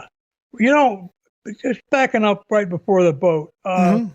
One thing, I don't remember all the things that did happen, but I do remember the things that didn't happen. And here's the things that didn't happen. Ron Fuller never called me to his home office, to his apartment or whatever. He never called me if I don't remember ever talking to him on the phone. Okay, because there are a couple notes here I'm going to get to where he claims he had conversations with you on the phone. Well, I don't recall.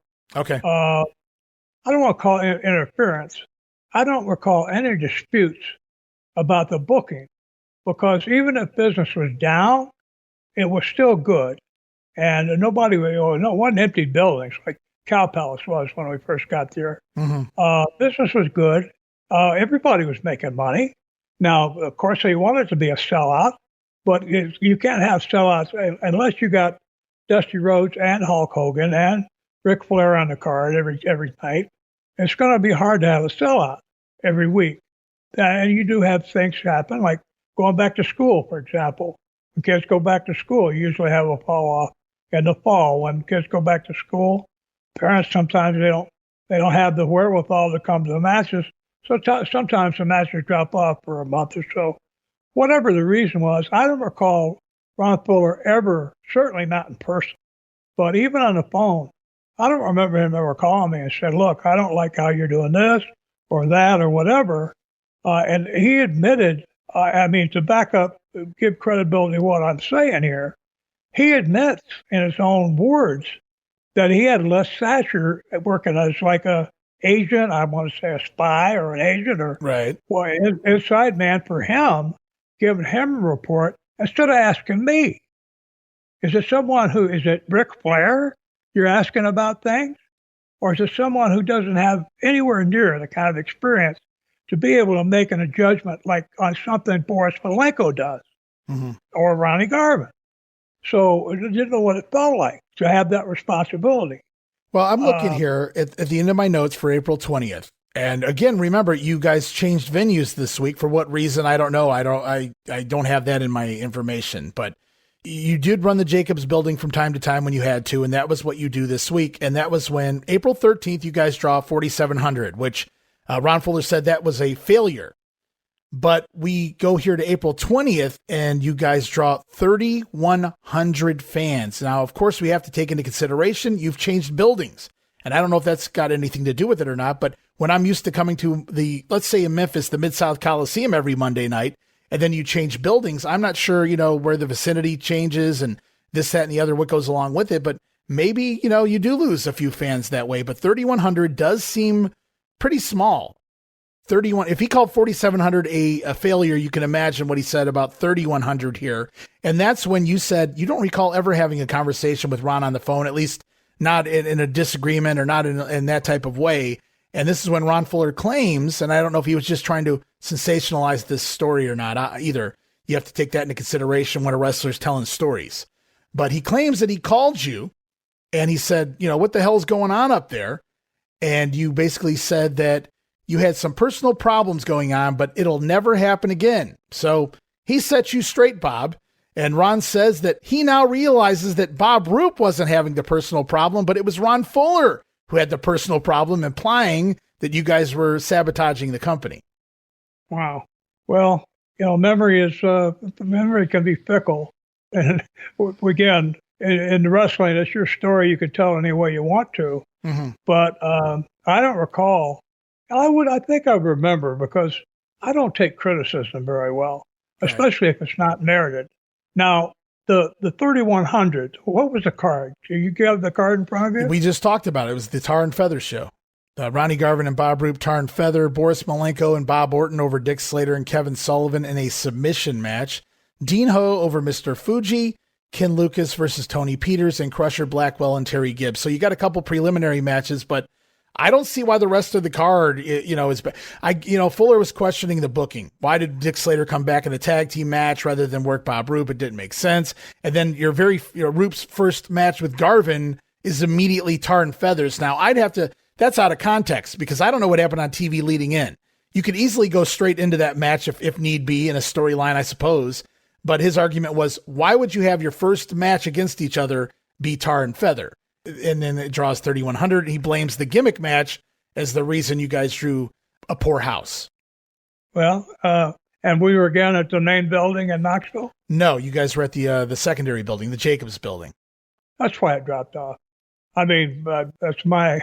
Yeah, I don't want to say alibi. No, I'm and again, just looking at it as a fan, going back.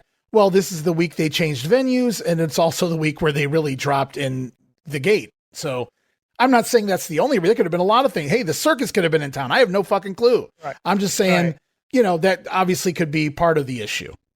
Now, what we might do is, if you have the wherewithal to do it, is look and see if any other times that we moved from the main Coliseum or the building in Knoxville to another show, the fairgrounds or wherever it might be, and see if there's a drop off there too.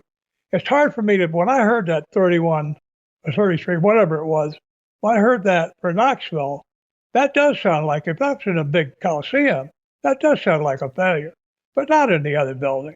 What did the other building hold? I'm not a Knoxville historian. I wish I was. I could rattle off numbers better for you, Bob. But no, I get you. Again, it's just the change in venue, I think, had a lot to do with it. But again, I don't know what else was going on that week. Maybe you guys changed venues because something huge was coming to the Civic out the Coliseum. So. Exactly. Again, I don't recall ever having bad business in Knoxville. I mean, you got Ronnie's over like $1 million. Ronnie was like Junkyard Dog in Knoxville, or like Dusty, he was just over. He drew. And, you could go in cold in a match with somebody and he would draw something. So, but we never did that. We never went in cold. We always had something going. Again, when you got minds like Garvin and Malenko, and I mean, I was less experienced, but I had something to offer. And we tried to make the TV as engaging and as popular as must-see as we could. Yeah, it was hard for me to believe. I don't recall ever having bad business. Of course, you don't sell out all the time. It'd be nice if you could, but you can't keep everybody hot all the time. I'm glad you're bringing out this stuff from Ron Fuller, because it's nice to hear his perspective. And if he can justify how he feels about things. I mean, if you say, well, yeah, the house really dropped off when we went to the other building, that's one thing. You have the gate receipts for the next week after the 3,300. I do, but I do want to go 1 week at a time, but that seems credible to discuss here just really quickly. You guys do jump up over 1,000 fans, just to be clear. So you don't do that. You don't do that with poor booking. Even if one bad week killed the territory, I mean, you guys would still be on the decline. So I think it did have a little bit to do with the building as well. So you guys are at least drawing over 4,000 without really. I don't want to say without trying, but I mean, just doing what you guys do. So you guys are. Yeah, I think somebody's cherry picking here with their story. It's again, it's a lot of overthinking and a lot of time to do it. It's also other people in his ear, in your ear, etc. And that's why I'm trying to stay out of it and just kind of look at the facts and get your take on things. And I'm even sugarcoating some of the comments that Ron made on his podcast because I'm not trying to heat things up here on our end just because he made use of implications of, well, they did this and they did that. They probably thought this, and we don't need all that he said, she said shit, at least not here on our side. But I do want to get into one more topic here before we close out this week's show. Okay. And that's what goes down the week leading into April 27th. Another name enters the territory, a name many will recognize, just recently went into the WWE Hall of Fame. I'm talking about Thunderbolt Patterson. And Ron Fuller said, boy, that name stuck out randomly. Thunderbolt Patterson arriving on a card here during this time, this tumultuous time, if you will. He said Thunderbolt had a long history as a troublemaker. He said that Thunderbolt would claim that promoters rip wrestlers off. Well, we all know that. That goes without saying. But he said Thunderbolt was known to want to unionize the wrestling business, control the promoters. Guess who else was a big proponent of unions? Bob Roop, says Ron Fuller. Yep. So he's putting two and two together. I got to ask you before we close out this week, because I saw this a long time ago when I was going through the results myself. Was Thunderbolt Patterson brought in specifically for what I assume he was brought in for? Who did he work against when he was there? Do you have that? Let us see. Dick Slater tag teaming Thunderbolt Patterson, taking on Bob Roop and Bob Orton at the Coliseum. Okay. Thunderbolt didn't stay, did he? Did he stick in the territory? No, he just came in for that show. He came in for a couple shows, and they weren't even back to back. They were about a month apart. So it's really odd that Ron Fuller implies that, well, Thunderbolt's into unions. He's into running, which he is, Bob. He is not just into unions. He was very much into trying to run against the NWA over and over into the early 80s. He would try it all the way, at least into 1981. There were lawsuits constantly through Thunderbolt. And so obviously he did not get along with promoters, specifically NWA promoters. So to see that name pop up, I'm sure Ron Fuller was like, what is going on here? And even I, as outside looking in, and I know that you made the trip down to Florida to discuss a union. I see Thunderbolt come in. I know Thunderbolt runs against NWA territories. I know what you guys are fixing to do. And so I got to wonder, do you remember, was that the conversation, or was Thunderbolt just in town and you guys said, hey, come on, work a match? He was just available, I think, because I know I didn't include him. You had to be real careful about, and I didn't know Thunderbolt's his backstory about as far as being a, outlaw promoter repeatedly. Outlaw attitude. Yeah. It wasn't until in the 80s, working with Ole in Atlanta, where Thunderbolt lived, and Ole had been witnessed a lot of Thunderbolt's ways of protesting things. Yes. Yeah, shenanigans or whatever they call it. Anybody that doesn't bow their head and genuflect every time a promoter walks by is a rebel and a real criminal. But no, I didn't know. All I knew was that he was a good talent. I liked him personally. I don't know if friends is the right word, but we did an Australia tour together and roomed with him on the road and liked him. We got along pretty well.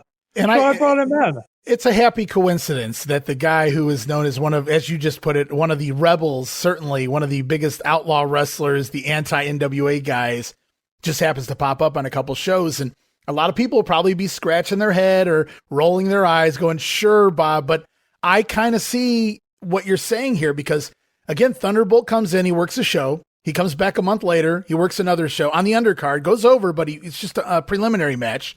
And then he never works with you guys in All-Star to the best of my knowledge. So if he had been in on it or if you guys have been talking to him about it, seems like he would have showed up over there. Right. And once we did, we couldn't afford to pay him what he would have needed. Certainly not whatever he would ask for. Right. Yeah. Right. So no, he wasn't figured in. You didn't talk out of school about what our plans were. More than, again, I said it a couple hours ago, more than one person knows something. It's not a secret anymore. No, I'd learned my lesson. I didn't learn it well enough. I trusted Slater. again, that's the backstory and the background. You can take it and look at it from a variety of different ways.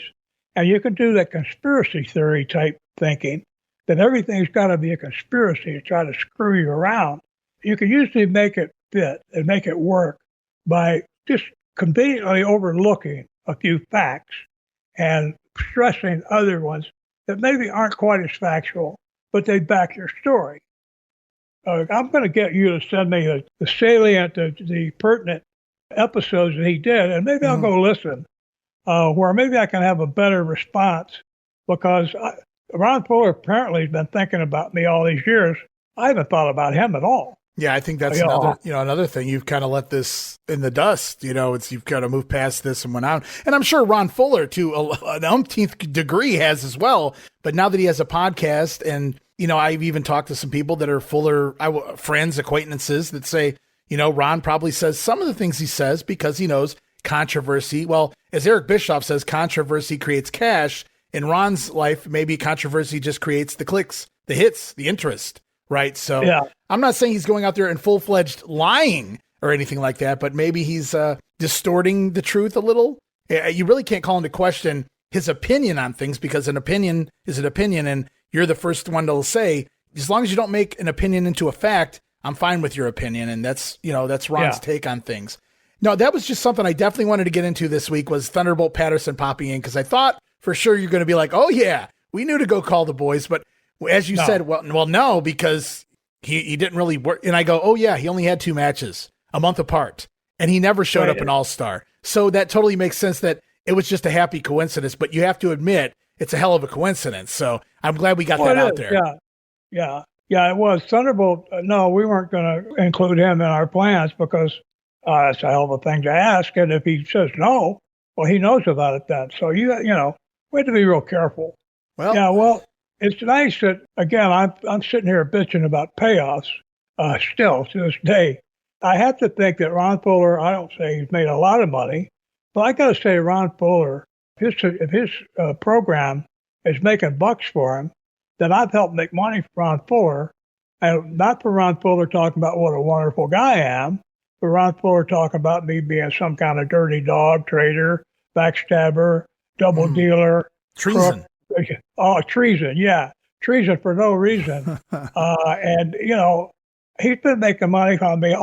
He's been making money on me for 40 years. So what's your cut of the gate? Exactly. Yeah, where's my piece of it? So, well, maybe we'll see in the future. But well, as tumultuous as things are right now in the stories that we're telling and we're going through, I hope at the end of this we can find a little peace with everything in regards to this. We can kind of put it in the past and continue on with the fun stories that we like to do here on the show. But this had to be told. It's a major part of your life, your history, wrestling history. This is a big piece that everybody likes to talk about when it comes to the Knoxville territory.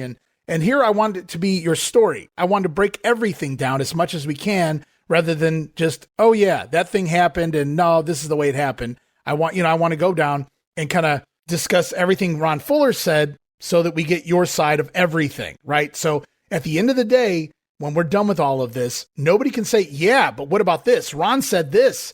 That's fine, because Bob's going to respond to everything that Ron said. And that was my plan going into this. And that's going to continue to be the story as we continue on here next week on the show. We're going to talk about some of the guys that you recruited. Ron Fuller W guys, the Knoxville 5. Problem is, there were 7 of you. People overlooked that. 7 guys defected from Ron Fuller's Knoxville territory to go over to All-Star.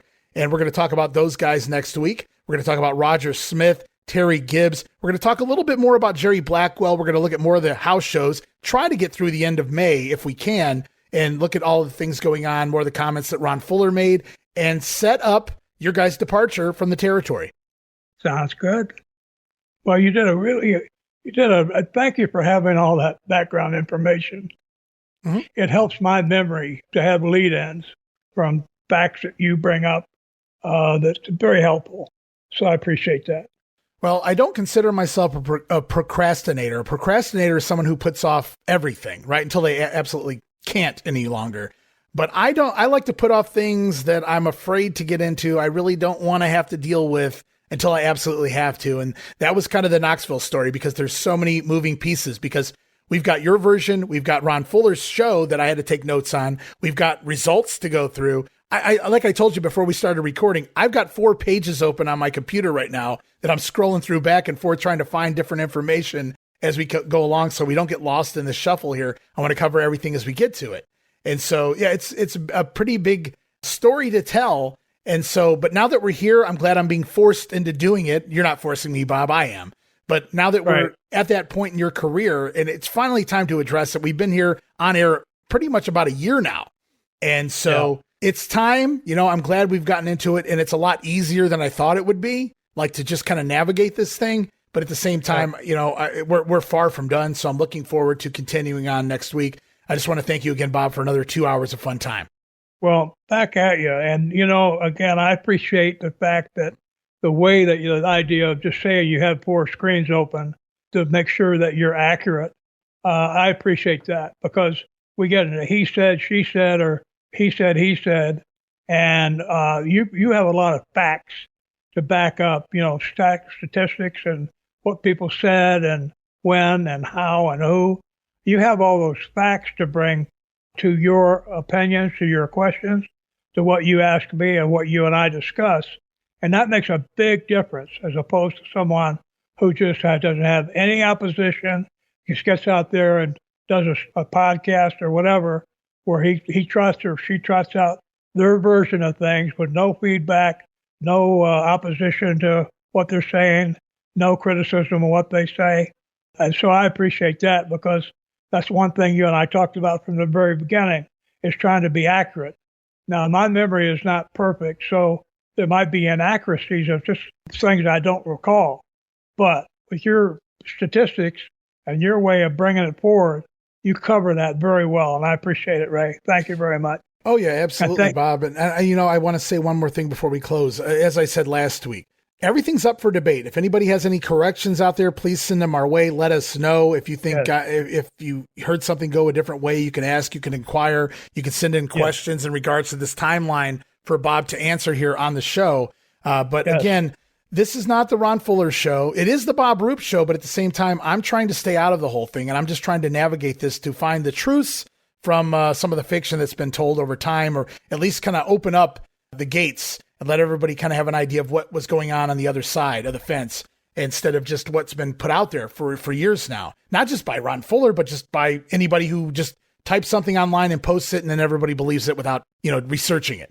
And that's unfortunate too. But that's another story for another day. Right now, I just want to close up shop, but I want to say thank you so much, Bob, and we'll continue to do it again right here next week. Okay, Ray, thank you. And thank you to all you listeners out there. We couldn't do it. We're in this together. We couldn't do it without you. Thank you very much. Stay well. Ray, you stay well, my friend. All right, and that's going to do it. Closing up shop this week. Going to be back soon to continue on the story here of the Knoxville territory. Just a reminder out there, you guys can friend Bob over at facebook.com/PoorBobRoop. And you can find me, Ray Russell. Follow me on X, formerly Twitter, at Wrestling Grenade. That's at RASSLIN Grenade. Also, follow me over at Facebook.com/Wrestling Grenade. But most of all, I encourage everybody to go over to Patreon.com/WrestleCopia. That address again, Patreon.com/WrestleCopia. So many great gifts there, including early show releases, digital downloads, video casts now available, and so much more. Check it out over at Patreon. Help support the brand. And until next time, on behalf of Bob, we ask you guys to hold tight and see where we head next time.